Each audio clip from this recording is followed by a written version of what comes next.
नमस्कार मंडळी, आज आपण बनवणार आहोत विदर्भातील नागपूर फेमस सावजी पाटवडी रस्सा। आपण पाहू शकता आपली पाटवडी खूप छान बनून तयार झालेली आहे व त्याच्या वड्या देखील चांगल्या निघत आहेत।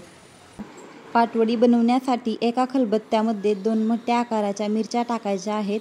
त्याच्यामध्ये 1 आल्याचा तुकडा, 5-6 लसूण पाकळ्या टाकून जाडसर कुटून घ्यायचे आहे। खलबत्त्यामध्ये मिरच्या कुटल्यानंतर वडीला चांगली चव येते। तुम्ही मिक्सरमध्येही कुटू शकता।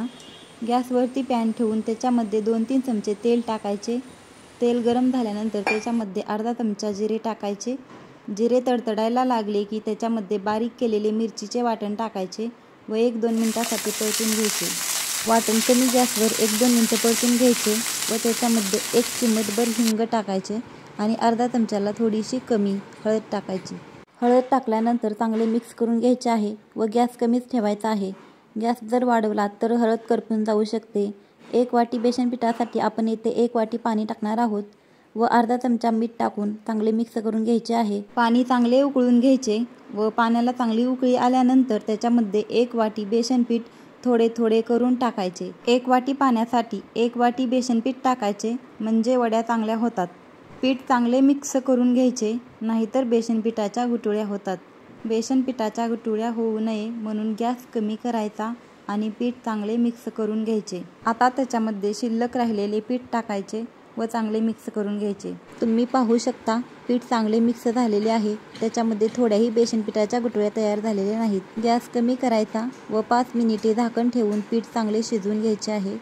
5 मिनिटांनी पिठावरील झाकण काढून त्याच्यामध्ये 2-3 चमचे पाणी टाकायचे आणि पीठ हलवून घ्यायचे। पाणी टाकल्यामुळे पिठामध्ये वाफ तयार होते व पीठ चांगले शिजले जाते। पीठ मिक्स करून झाल्यानंतर आपण त्याच्यावरती झाकण ठेवू आणि 5 मिनिटांसाठी पीठ चांगले अजून शिजवून घेऊ। पीठ शिजत आहे तोपर्यंत आपण एका ताटाला तेल लावून घ्यायचे आहे। वड्याचे पीठ चांगले शिजले आहे। तेल लावलेल्या ताटामध्ये ते पीठ आपण काढून घेऊ। पीठ सगळीकडे पसरवून घ्यायचे आहे। पीठ गरम असताना चांगले थापून घ्यायचे आहे। थंड झाल्यावर ते चांगले थापले जात नाही। पीठ थापताना जर हाताला पोळत असेल तर थोडंसं हाताला पाणी लावून पीठ थापू शकता। वड्या थापून झाल्या की त्याच्यावरती खोबऱ्याचा खीस टाकून घ्यायचा आहे व हाताने थोडे दाबून घ्यायचे आहे व नंतर त्याच्यावरती बारीक चिरलेली कोथिंबीर टाकायची आहे व चांगले हाताने दाबून घ्यायचे आहे। त्याच्यामुळे खोबरे व कोथिंबीर वडीवरती चांगले बसले जाईल व नंतर वड्या कट करून घ्यायच्या आहेत। तुम्हाला वड्यांचा जसा आकार आवडतो तसा तुम्ही कट करू शकता। मी इथे डायमंड शेपच्या वड्या कट केल्या आहेत। सगळ्या वड्या कट करून झाल्यानंतर एक एक वडी काढून घ्यायची आहे।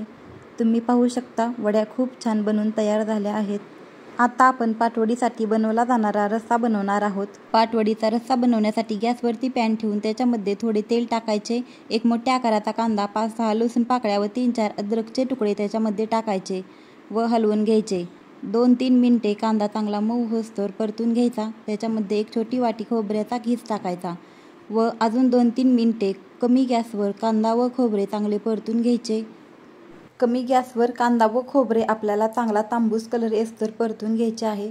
कांद्याला व खोबऱ्याला चांगला कलर आला की एका ताटामध्ये थंड होण्यासाठी ठेवायचे व त्याच पॅनमध्ये आपल्याला 1 चमचा तीळ, 2 चमचे धने व 1 चमचा खसखस टाकायचे आहे व कमी गॅसवर 1-2 मिनिटे परतून घ्यायचे आहे व सर्व साहित्य एकत्र मिक्सरमध्ये बारीक वाटून घ्यायचे आहे।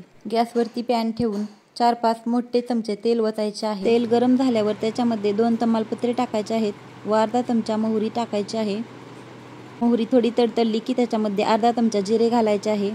जिरे थोडे तडतडून द्यायचे आहे व त्याच्यामध्ये अर्धा चमचाला थोडीशी कमी हळद टाकायची आहे व नंतर त्याच्यामध्ये 2 चमचे घरगुती काळा मसाला टाकायचा आहे। 1 मिनिटांनी त्याच्यामध्ये तयार केलेले वाटण टाकायचे आहे। वाटण मंद आचेवर चांगले परतून घ्यायचे आहे। 4-5 मिनिटे वाटण चांगले परतायचे आहे। गॅस कमीच ठेवायचा आहे। गॅस जास्त केला तर ते खालून चिटकू शकते। मी इथे कमी गॅसवर वाटण चांगले 5 मिनिटं परतून घेतलेले आहे। दुसऱ्या गॅसवर एक पातेले ठेवून त्याच्यामध्ये 1.5 ग्लास पाणी गरम करण्यासाठी ठेवायचे आहे। वाटणाला कडेने चांगले तेल सुटले की त्याच्यामध्ये पाणी ओतायचे आहे व मिक्स करून घ्यायचे आहे आणि त्याच्यामध्ये अर्धा चमचा मीठ टाकायचे व भाजी चांगली व्यवस्थित हलवून घ्यायची आहे। गॅस कमी ठेवायचा आहे। गॅस कमी ठेवल्यामुळे भाजीला चांगला कलर येतो। वरून बारीक चिरलेली कोथिंबीर टाकायची व भाजी चांगली मिक्स करून द्यायची। 3-4 मिनिटे भाजी कमी गॅसवर शिजवून घ्यायची. भाजीला उकळी आली की गॅस बंद करायचा आहे. आपला पाटवडीचा रस्सा तयार झाला आहे. वड्या पाटवडीच्या रस्स्यामध्ये आधीच टाकून ठेवायच्या नाहीत. जेवणाचे ताट वाढताना एका ताटात साईडला 2-4 वड्या ठेवायच्या व प्लेटमध्ये 2-3 वड्या ठेवून त्याच्यावरती रस्सा ओतायचा आहे. नागपूरमध्ये सावजी पदार्थ खूप फेमस आहेत. सावजी चिकन, सावजी मटण, सावजी पाटवडी हे नागपूरमधील सर्वात जास्त खाल्ले जाणारे पदार्थ आहेत. आपण पाहू शकता आपला सावजी पाटवडी रस्सा तयार झाला आहे. तुम्हाला हा व्हिडिओ आवडला असेल तर प्लीज लाईक करा व चॅनलला सबस्क्राईब करा. धन्यवाद.